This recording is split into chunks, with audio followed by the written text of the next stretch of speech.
The Metaphysics of the Movie Avatar. Hi, I'm Sharon Marquardt from Living at Yes. Yes stands for you embracing spirit. When you embrace the spirit that gives you life, you change the perception you have, and the way you experience life. I'm a metaphysician, and I like to take movies, dreams, and the stories of our life and interpret them metaphysically. And what that means is we look at all the characters as if they were part of us. And they all have different qualities that represent something in us.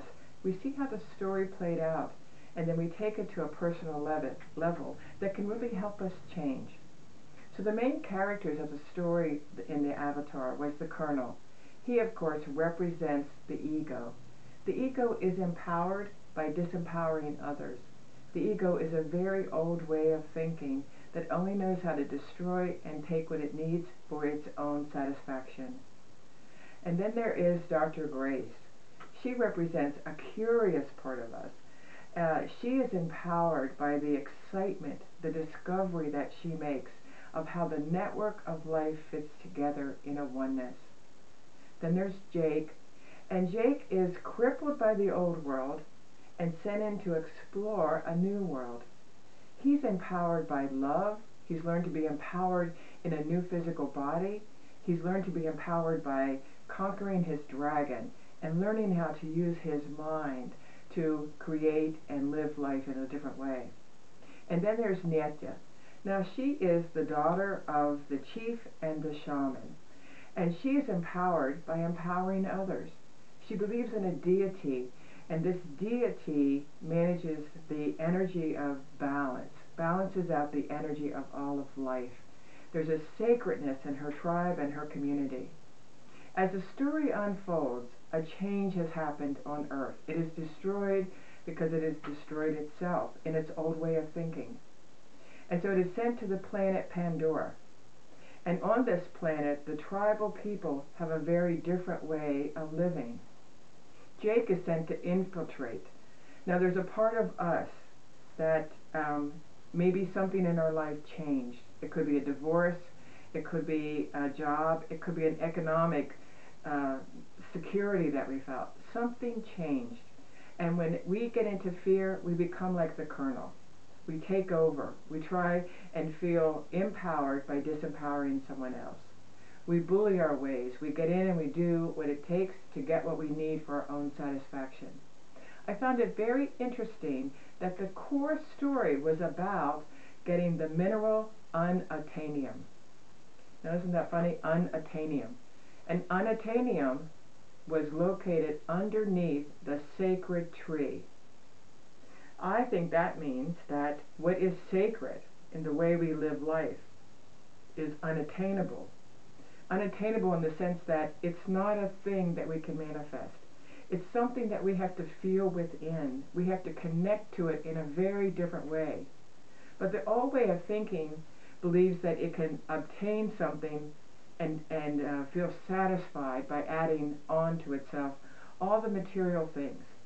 Our old way of thinking says that consumerism is okay, relationships, they're second. This new planet talks about the relationships, the connectedness, the community is the way that we live and the way that we support. And it is not about material things. We all have a Colonel, and when we get in fear, the Colonel can take over.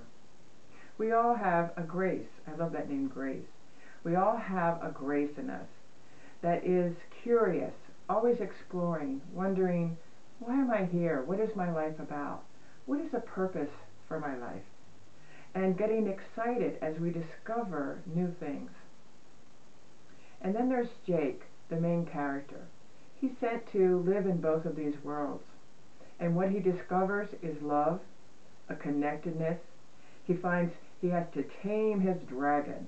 I love that scene where he says, how will I know which one is mine? And Neta says, it will try and kill you. We all have a dragon in our life that can try and kill us unless we conquer it. And we can conquer it when we're confident, when we're strong, and conquering it then, it becomes ours that will then lead us.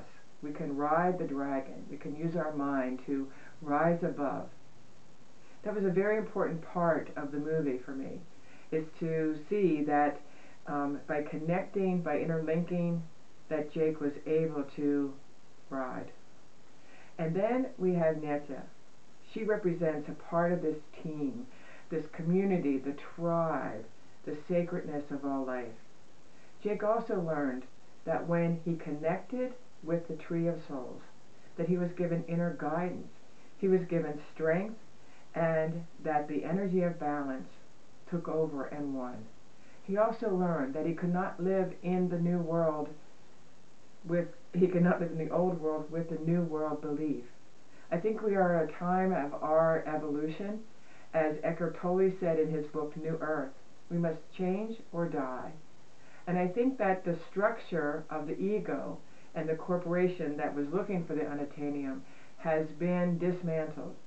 And there are enough people on this planet right now who have a spiritual sense, who are looking for a purpose, who are willing to restructure their lives in a very different way. And I think this movie can give us strength and courage and hope, and maybe find new ways that we can begin to build a new world by a new way of thinking. I hope you've seen the film. If you haven't, go see it. It's great. I'm excited about the numbers and the amount of people. And I hope that watching this video will give you a new perception and also give you the strength and courage you need to tame the dragon in your life, to tame your ego, to find love and compassion, to listen to your inner guidance, and to make different choices in building a new world for yourself. I'm Sharon Marquardt with Living at Yes at livingatyes.com.